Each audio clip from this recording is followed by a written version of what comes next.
Coming up next, we're going to have what's next? The women's senior lightweight double. Yes, we have the senior women's lightweight double. We have lane 2, Guelph, lane 3, St. Catharines, lane 4, Argentina, lane 5, Penn AC, lane 6, Seattle, and lane 7 is Vesper.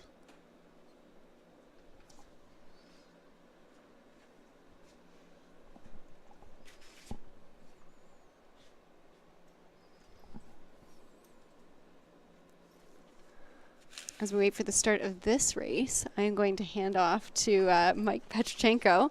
Excited to have you here. Yeah, so I'll just give a very brief bio on Mike. From my experience, he was my first club coach here in St. Catharines. Wow, that must have been 2006. The summer of 2006 was the first time, Mike, you coached me, and a couple seasons after that, in and around when I was a junior. And here we are, both in the weigh-in room here at St. Catharines Rowing Club, and a lovely day at the 136th Royal Canadian Henley. Yeah, thanks for inviting me up here to do this. Thanks for joining us, Mike. Okay. So in this event here, there looks to be a lot of international race experience. St. Catharines Rowing Club's Carly Zanata raced for Canada in the lightweight single in 2017. The under-23 Worlds for Penn AC, Kara Strawicki came 7th in the light quad at the 2017 World Championships. And for Argentina, Milka Krakchev rode for in the lightweight women's quad at the 2015 World Championships. That is a pretty high pedigree there, Mike. So we'll have to see. If I don't think we've had anyone closer to where our cameras view than lane 5. I don't think we've had any winners out of lane 2, 3, or 4. But it looks like 2 out of the 3 kind of international experienced athletes are sitting in lane 3 and 4 for this race, the women's senior lightweight double that just has kicked off the start line. And just like the last race, there are some athletes who raced in the senior lightweight women's single just 2 hours ago.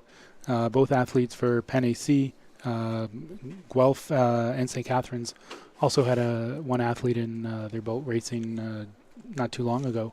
So we'll see if that high pedigree, the experience, senior women's lightweight double typically is going to bring some pretty experienced athletes.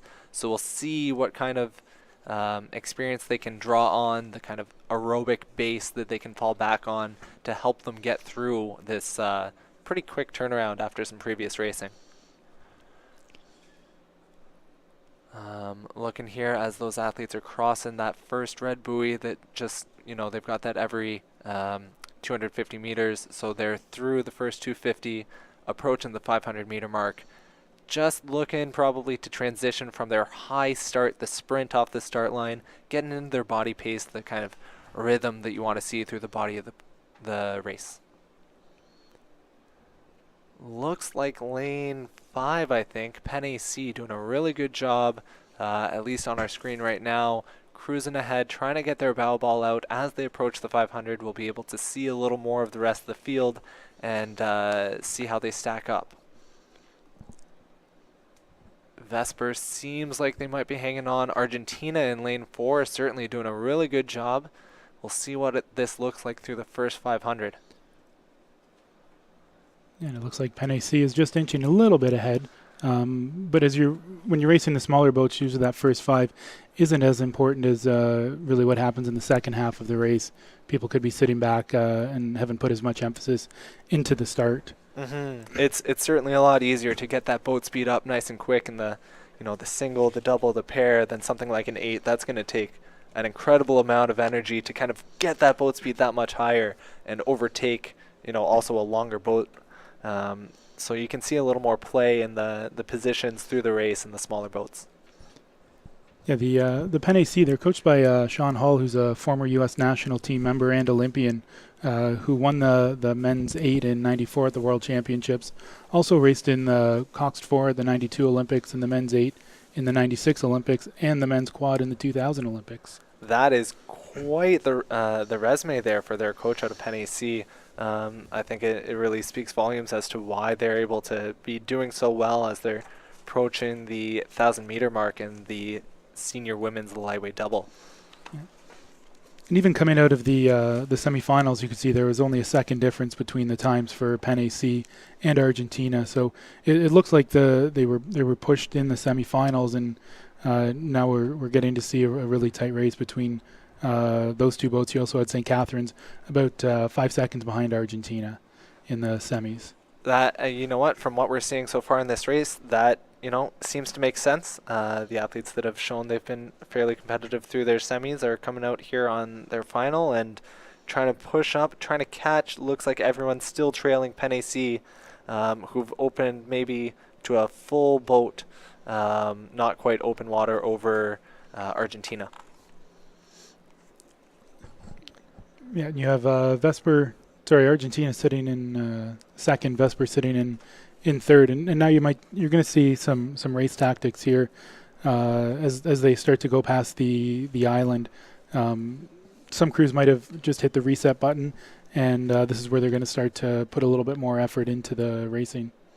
Yeah, I've got to imagine the St. Catharines program, being locals, being able to draw a little more energy, a little more home crowd advantage from the island. You've got to think they're going to be making a move here on this third five, try to push back into that race. Looked like they were dropping back into fourth place where they had been sitting maybe second or third earlier.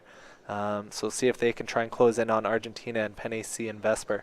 I'm sure the St. Catharines coaches, you have Swede Burak and Dave Wright. I'm sure Dave's watching quietly from his binoculars, and Swede is cheering loudly from the dock. Yeah, I guess those are two guys you're pretty familiar with. I mean, those two are definitely mainstays down here at the island with the St. Catharines Rowing Club. Yeah, they are, and they both bring a lot of pedigree too. Swede was an Olympian in '76. Dave rode the lightweight single for Canada in the mid '80s. So they both bring a lot of experience to it, and I know Dave's worked with Carly Zanata for quite a few years now. And here we have coming through the 1,500 meter mark, just Penn AC looks to be holding their lead.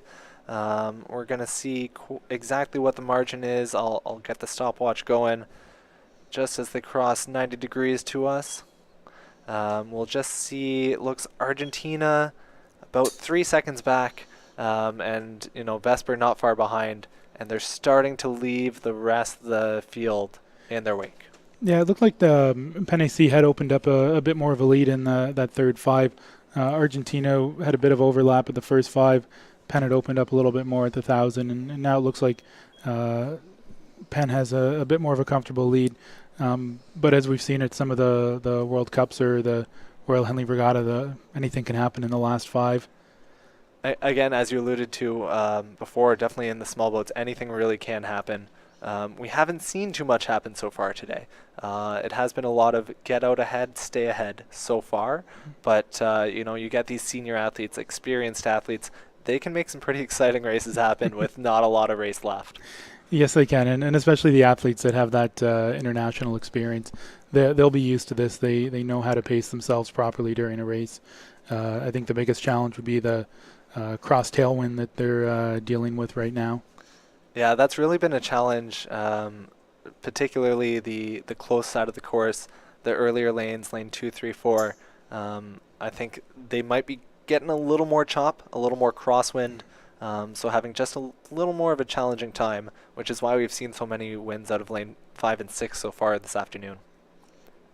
Yeah, and it looks like Penn AC is comfortable. It looks like they're just starting to bring the stroke rate up a little bit.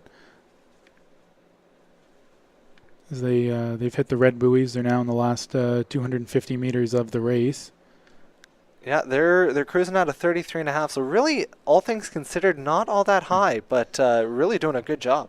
Yeah, fairly comfortable too. And there you go. Penn AC is the winner of the under 23 women's, the women's senior lightweight double. Yeah, and well done. Wow, just sneaking in before the 7-minute mark. So compared to last year, taking about 4.5 seconds off the Argentinian crew from last year. Yeah, these are unofficial results on your screen showing Penn AC winning the senior women's lightweight double. Yeah, taking home the Fred Loke Trophy. Longtime coach for Don Rowing Club, who just passed away last year, I believe. Coach Silken Lawman, who was one of Canada's top scullers. Yeah, I see he also coached Kay Worthington, Jeff Lay, Heather Hatton. Jeff Lay, I believe, was in the lightweight men's 4 for Canada in 2008. They came home with a bronze medal. So yeah, quite the pedigree, and congratulations to those girls for winning the trophy named for Fred Loke. Again, that was Penny C, Jessica Hine, and Kara Stawicki from Philadelphia, winning the event number 11 unofficially.